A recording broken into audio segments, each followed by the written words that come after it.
With international travel still suspended in India, many students are uncertain of their dream for an overseas higher education opportunity.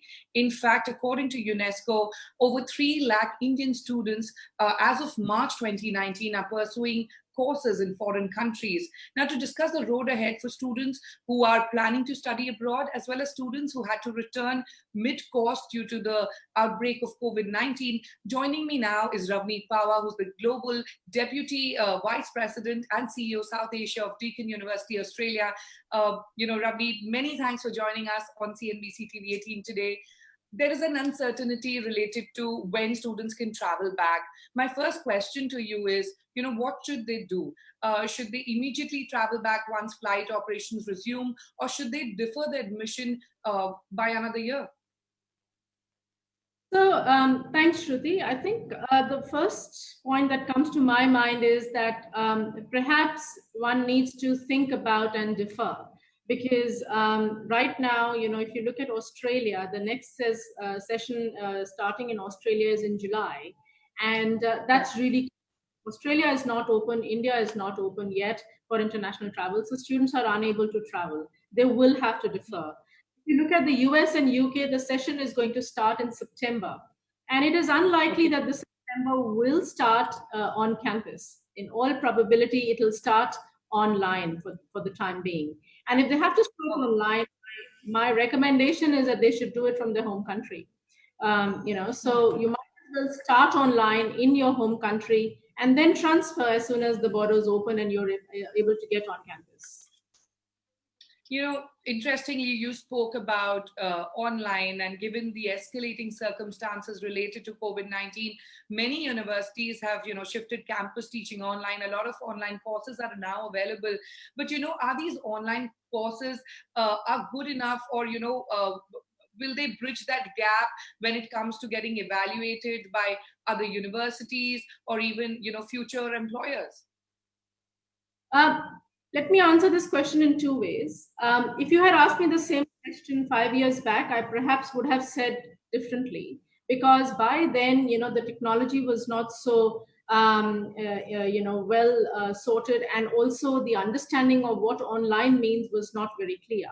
But as we are in this time of, COVID-19 impact, I think that the main thing to really understand is the difference between just putting content online and studying in a really well sorted online university. And that is a real difference. The universities that really do understand what it means to teach and study online are specific ones that put in a lot of effort and money into the infrastructure to develop online content and to deliver online and to give online services.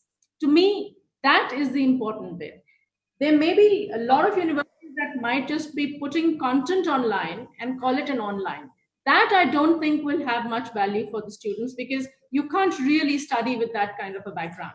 You've got to really have the infrastructure, the know-how, and the understanding of what cloud campus really is. And I think that is the important part, Shruti, that I think the viewers must understand.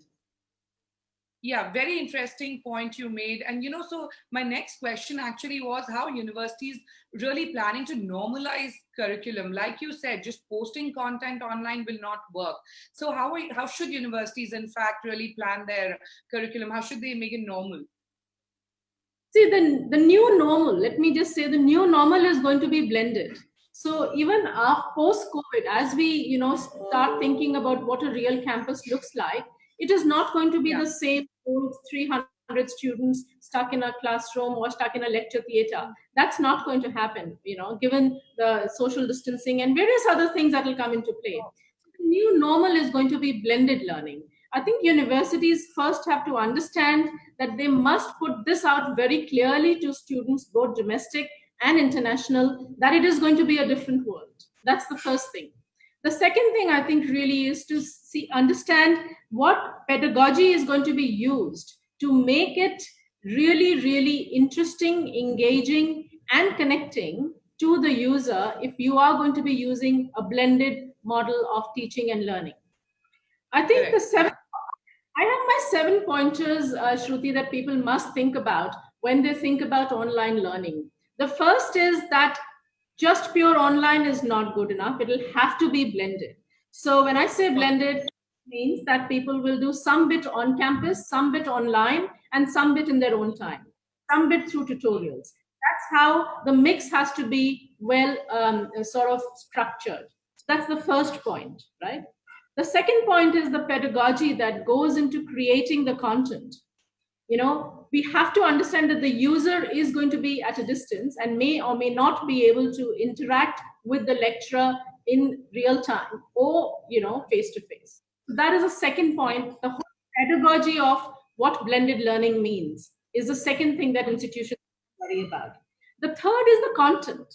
How are you developing the content? See, if I'm talking to you face to face, my body language will say a lot, my expressions will say a lot, and you may or may not need the methodology to really think about it from a distance. But if I'm not in a real face to face interaction, I will have to understand what content I'm putting out and is it clear enough or not. The fourth point, Shruti, is flexibility. Online blended must give flexibility to the student to move in and out as convenient, because we must try and figure how we can do that. And then price, is it at a price point that the user is comfortable to pay? We cannot say that this. Yeah, so that's the other thing. And I think equity and access, you must ensure that it is far and out reachable, and people are connected with people from other parts of the world as well, which is what international education is all about. So reach is important, and equity and access is very important. Ravneet, excellent points made there. And, you mentioned price. And I wanted to ask you, will there be any changes in terms of fee, the grading structure due to changed circumstances? And what measures really at, Deakin University Australia are you guys taking? See, fee right now, we have the same fee for our students who are studying, who have turned to online right now, because it happened so suddenly that the students across the world over, 60,000 students at Deakin University, some of them were on campus, some of them were off campus. They're all studying at the same fee online and off campus, right? So, but in the future, when we go, there will have to be deliberations about how the fee structure can be managed across geographies, across boundaries, and across economies. So I think that's a very, very important aspect of a debate that all universities will be going through, because one is reachability and the other is equity and access, for domestic as well as international. And I think the other point at Deakin University, we are a true online university because we have been doing this for 40 years. So I would say that we are number 1 in Australia and number 8 in the world for our online technology. And I think that students studying at Deakin, the feedback that I have got, have found it extremely easy and interesting to move from on campus to online. Sure. So online is the way forward for another year or so. And that's a lot of interesting points made by you, Ravneet. Many thanks for joining us today. It was an absolute pleasure talking to you.